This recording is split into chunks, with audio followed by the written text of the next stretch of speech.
young people come to me and with weary eyes they say, I feel I have not truly grown up, though I have already stepped into adulthood. I do not rush to comfort them, nor do I deny this truth. For within that sense of lostness lies an important message of the soul. Restlessness is not the enemy, but the sign that an inner journey is about to open. We have been accustomed to living under the shelter of parents, of society, of external laws. Now, when the shelter gradually disappears, we find ourselves standing before a great mirror, reflecting not only a present me, but also scattered fragments that have never been connected. That mirror confuses us, for we suddenly realize, I do not yet know who I am. Oh, that lostness is like the first step into a dark forest. Outside, the familiar light has faded, and inside, dense darkness covers all. But Jung would say, precisely when you no longer have a place to cling to, you begin to find yourself. And so, the first stage of the journey to maturity is not strength, not knowledge, but the courage to acknowledge lostness. This is not weakness, but an invitation to cross the first threshold where darkness begins. There too light may appear. In mepsychology, the forest is always an archetypal symbol. It represents the unconscious, the place holding fears, repressed memories, and potentials never awakened. When one steps into the forest, it means they have left behind the safety of the familiar village. That is, patterns, shelter, what society has assigned to us, to enter a space where they must face themselves. The young, when reaching the threshold of adulthood, often feel uncertain. They ask, which job should I choose? Do I truly love this person? Do I live for myself or for my parents' expectations? These questions are like echoes in the deep forest. And what frightens them is not real monsters in the forest, but that every shadow there reflects their inner fears. In legends, every hero must enter the forest. They carry no map, only a small torch to light the way. So it is with us. Each step in the forest symbolizes a choice in real life. When we dare to go deeper, darkness is no longer only a threat, but becomes a lesson. Jung, call this the stage of confronting the shadow. We see the parts we once always rejected: selfishness, envy, weakness. But precisely from there, we find the seed of true strength. Without the forest, there is no hero. Without darkness, light cannot appear. The fear of being lost in the forest is real. The heart beats fast, the breath quickens. The soul longs to return to the old village where one need not think, where it is enough to obey others. But then a turning point occurs. We realize there is no way back. Once leaving the village, the old values no longer satisfy the soul. At that moment, the forest becomes the only choice. And within that necessity, maturity begins. The forest does not seek to destroy us. It only demands that we leave behind illusions, false roles, to appear in our truest essence. And when we accept the walk, each shadow in the forest transforms into a guide deeper into the forest. One no longer hears only rustling wind or feels the vague chill. They begin to see hazy forms, faces flickering in the night. That is the shadow, the part of the soul we once rejected, repressed, or cast away for fear or for not fitting social norms. The shadow is not an enemy from outside, but ourselves, only that we refuse to recognize it. In daily life, we often wear social masks, the expected roles, a dutiful child, a good friend, a dedicated worker. These masks help us survive in community, but at the same time, they hide the parts we dare not expose: selfishness, greed, anger, even secret désir. We think wearing them frees us from shame and judgment, but in truth, they still live, still act in darkness, waiting for a chance to rise. Facing the shadow is a painful experience. It is like seeing a distorted image of ourselves in a mirror. We realize we too can be cruel, can be jealous, can crave forbidden things, but that very moment is the beginning of liberation. For only by admitting that darkness belongs to us do we gain the chance to transform it. Rejecting the shadow is no different than rejecting part of our own life force. Accepting the shadow means learning to integrate and restructure it into creative strength. In the symbolic forest, this journey may appear as a dialogue with vague figures. They are not silent, but often whisper or scream, reminding us of old wounds, unhealed memories. One may hear the scolding voice of parents, feel the helplessness of the child they once were, or relive hidden moments of failure. Those figures do not come to destroy, but to force us to see what has been forgotten. When the seeker dares to sit in the forest and listen, they discover the shadow does not hold only negativity. Within are repressed potentials, untapped courage, unfed creativity, unacknowledged desire for freedom. The shadow, if reconciled, is the very key to unlocking the inner treasure. Yet this journey is not finished. Facing the shadow is only the first step. After seeing the hidden part, one must learn to bring it back, to harmonize it with daily life. For if we only meet the shadow in the forest but never carry it home, the experience remains but a dream. Thus, the path leads to a new stage, where the challenge is no longer recognizing the dark, but learning to make it part of the light. After daring to face the distorted forms of oneself, the seeker enters a more difficult stage, not only recognizing the shadow, but reconciling and uniting with it. This is the stage where many stop, for fear always whispers, if I accept darkness, will I not become sinful? But I have made clear, darkness is not in itself evil. It is only the life energy abandoned, hidden from consciousness, and thus grown wild. Reject it, and you give it secret control. Accept it, and you reclaim sovereignty over your own soul. In the symbolic forest, this journey is like reaching out a hand to that shadowy figure, the one we once avoided, once feared. At first, that hand is icy and trembling, carrying the smell of old pain. But when we hold firm, revulsion melts away, and we realize that figure never wished to destroy us. It only wished to be recognized as part of the be. Then opposition gradually gives way to integration. Uniting with the shadow does not mean unleashing every instinct blindly. On the contrary, it demands deep awareness and discipline. The seeker must learn to befriend the emotions once forbidden, so they may become creative material instead of destructive acts. Anger, when accepted, can become the drive to protect what is right. Envy, when illuminated, can turn into aspiration for growth.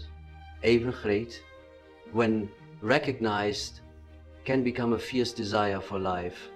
In this process, there are suffocating moments. We bring the shadow home, but it does not behave. It tests us, makes us burst out in ordinary situations, reminding us that reconciliation is not done once and for all. It is a repeated process where we learn to breathe with the shadow, live with the shadow, no longer separating me from it. When reconciliation deepens, one begins to feel a new wholeness, as if in the forest the vague figures now dissolve, merging into our body, making us brighter, but also heavier bright, because there are no more illusions. Heavy, because we carry the whole reality of ourselves. I call this the step toward individuation. One is no longer fragments of social roles, but becomes a whole being where light and shadow coexist, yet the journey is still not finished. Reconciling with the shadow is only the prelude. After uniting the hidden part, one must face a deeper realm, collective images, ancient patterns living in humanity's shared unconscious. The inner forest opens a new layer, where we no longer meet only the forgotten self, but also archetypal symbols, the archetypes shaping human spiritual life since antiquity. If confronting and reconciling with the shadow gives us wholeness on the personal level, the next step opens a broader dimension where we realize we are not just an isolated island, but also a piece of land in the ocean of humanity's collective unconscious. I call this the collective unconscious, containing archetypal images. These are living images, primordial symbols that for thousands of years every civilization has unconsciously shared. When the seeker goes deeper into the inner forest, the scenery suddenly changes. Personal darkness gives way to vast, majestic images. Beyond the scale of a single life, there he encounters the Great Mother, an image both nurturing and devouring. She may be the source of unconditional love, yet also the abyss of suffocating dependence.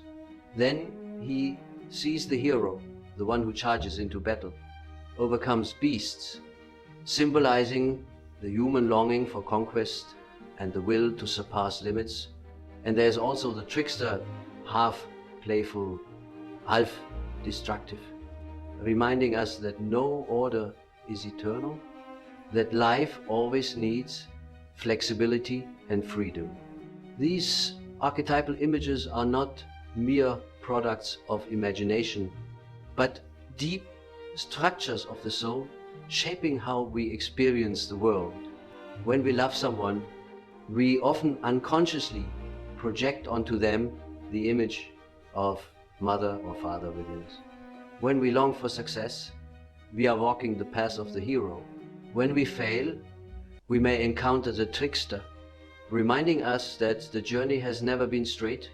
This explains why myth, religion, and literature, from east to west, from ancient to modern, repeats the same images, because they come from the same treasury of the shared unconscious. The seeker on this journey gradually realizes that his life is not a separate tragedy, but a small variation of a script written since time immemorial. His fears, loves, longings, even the turning points of his life, are all reflected in fairy tales, in epics of gods and heroes. Awareness of this does not make him small, but gives him strength. He realizes he is not alone. His challenges are the challenges of all ages, and his path is marked by millions of footprints before him. Yet this awareness also carries responsibility. If we are not conscious, archetypal images can possess us. The one immersed in the hero archetype may grow arrogant, seeing himself as the center of the universe. The one too dependent on the Great Mother may lose his individuality. Living in blind dependence, thus I emphasize that man's task is not to flee from archetypes, but to dialogue with and balance them, just as he has done with the shadow. In the inner forest, the seeker feels himself both lifted by eternal currents and tested by the traps of these very images. He understands that to continue the individuation journey, he must learn to walk among archetypes, neither swallowed by them, nor denying their power, and so the next door opens. From archetypes, the seeker is led to the most important encounter of all, the meeting with the true soul, with the self, the deepest center of the whole being, where all light and shadow, individual and collective, finally converge. After passing through the depths of the shadow and the enchanted realms of archetypes, the seeker approaches a strange threshold. Here, every image, every conflict, every struggle dissolves into a vast field of energy. Beyond the personal and beyond opposing fragments, this is the journey toward the self, the ultimate center of the soul, where everything that consciousness and unconsciousness have ever clashed now gathers. In that space, the seeker no longer feels he is facing foreign images, but as if standing before a vast mirror. But in this mirror, he sees not only his familiar face, but also the vague shapes of ancestors, primordial symbols, heroes and beasts he once met, all converge into a whirlpool, then suddenly settle into a still point of light in the center, that is the self. This experience is unlike any other encounter with the shadow. He had to fight with archetypes, he had to recognize and balance, but with the self he can neither fight nor conquer. Here there is only surrender, surrendering the will to control, surrendering identification with one role, one image. The self is not another character, not an opposing entity, but the unifying center where all opposites reconcile in a whole circle. The seeker feels as though he has returned to the source of all life. In that moment, personal loneliness dissolves. Replaced by a sense of dissolving into the eternal flow, he is both a small individual and a vast universe. He is both a finite creature and bearer of immortal light. This is the state I call completed individuation, when man no longer avoids the shadow, no longer is pulled by archetypes, but knows to harmonize all into a unified whole. However, reaching this encounter does not mean eternal rest. It does not turn life into paradise. On the contrary, it opens a new awakening where the seeker understands that life is always a cycle of light and dark, birth and death, breaking and union. But having touched the self, he is no longer swept away by chaos. Every event is now but a ripple on the surface of an ocean whose center is unmoving. In that stillness, the seeker knows the journey is not over, for after meeting the self, his task is not to hide in transcendence, but to return to earthly life, bring that light into every action, every relationship, every drop of sorrow and joy of daily life. This is the final challenge: to live in this world while keeping inner unity, always remembering that behind all there is an undying center shining, and thus the path from shadow to archetypes.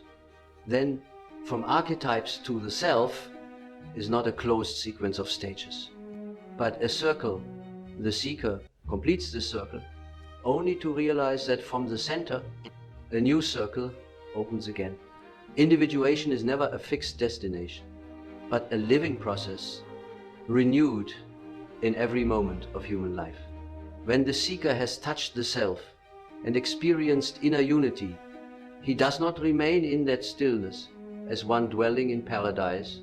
On the contrary, the true path opens precisely when he returns to daily life, where people, society, and countless frictions still unfold each hour, each minute.